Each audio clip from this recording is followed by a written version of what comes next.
Hey, what's up guys, it's Masonator117 here, and today I'm going to be doing a gaming news episode. This is my first episode, so give me some feedback and say what you like, what you don't like, what you want me to do, what you don't want me to do, and so on. So I'll get straight into it.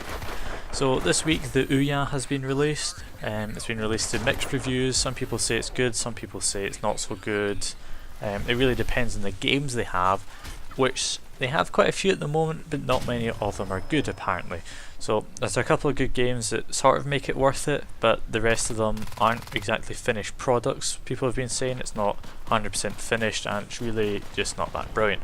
But it is a relatively cheap console if you're in the US. In the UK it's slightly more expensive, as it is £100 in the UK but only $100 in the US, so that doesn't quite match up.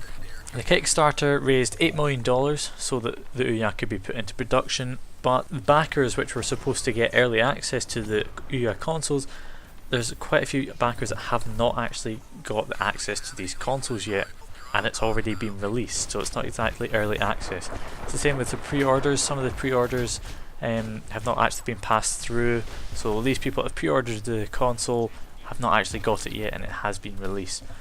This is quite a bad way to start up a console that is community funded, basically. $8 million from the community, so it's not a brilliant idea.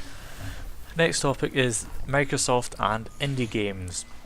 Now Microsoft has pretty bad track with indie games due to its $40,000 plan to update a game. So it's not even to put a game into the console, so it's like there for everyone to see on the front page and stuff, and no, it's just to update it. So if someone small bug that the developer wants to fix, they have to pay $40,000 to Microsoft to actually update it, which is pretty outrageous.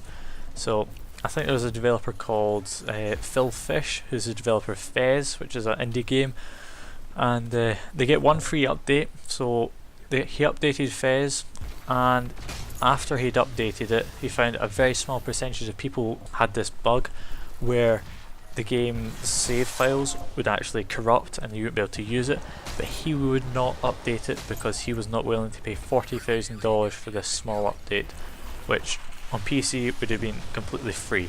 Which he actually said in a tweet. He said that if this was on Steam, he would have put an update out a week or 2 weeks after he'd found a problem, unlike with Microsoft, so he was slating Microsoft. But now apparently Microsoft have taken away this $40,000 update plan, so it is now free to update, which will help out quite a few indie developers. Unfortunately, indie developers will still need to go through a publisher to actually put their game on the Xbox Live Arcade.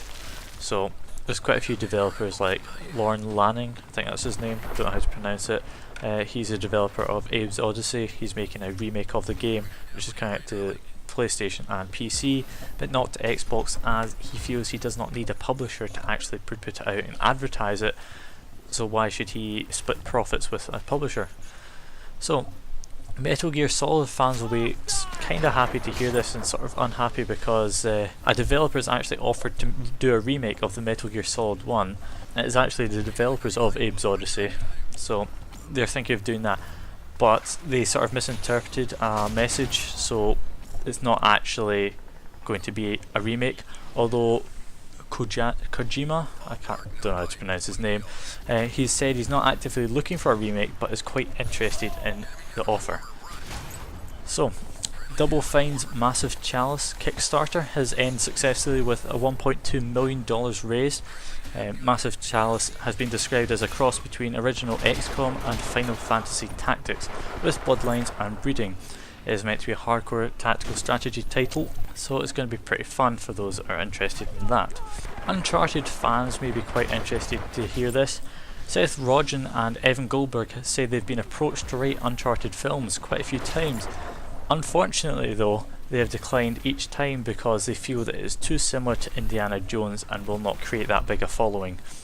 It is rumoured that Nintendo has sort of backtracked on their idea about putting adverts on all the YouTubers' videos and taking the profits away from the YouTubers, as there is a YouTuber called Zach Scott Games. He is a relatively big Nintendo YouTuber, you can go check him out. I'll try and leave a link in the description, not that I've actually watched many of his videos, but he used to do a lot of Nintendo videos, and then all of a sudden Nintendo started taking away his rights and sort of said, well, we're taking all the profits for you making these videos. So then he stopped making the videos and said, I will not continue to make videos until the situation is sorted out. He has actually started making videos again and has said that he's now gaining profits from his videos. Saints Row the 4th will be missing some content in Australia due to some inappropriate weapons, so to say. This is due to an alien anal probe weapon and some alien narcotics. Saints Row 4 was refused classification in Australia because of the alien anal probe weapon designed to penetrate the anus of enemy characters and civilians. Sounds brilliant. Yeah. So, also GTA 5 has some new news. You can buy cars, planes, boats, properties to store your vehicles in, and you can actually buy businesses which you can create money off of over time.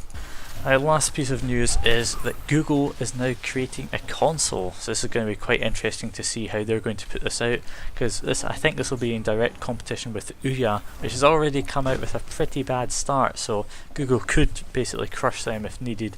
So it's an Android based operating system, and that's really all we know about it at the moment.